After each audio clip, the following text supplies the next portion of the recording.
Hi, we're in the cab of the Smart Reach multi-stance aerial apparatus, new from Rev and Smeel Fire apparatus.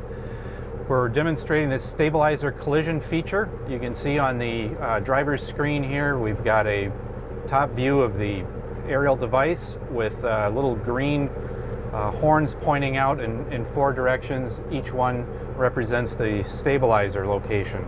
So as we continue forward here, you can see the black Jeep that we're going to pull up next to, and as we get across from the front stabilizer, you'll see it turn to orange. That means that we can't extend the stabilizer in this position. As we continue to move forward,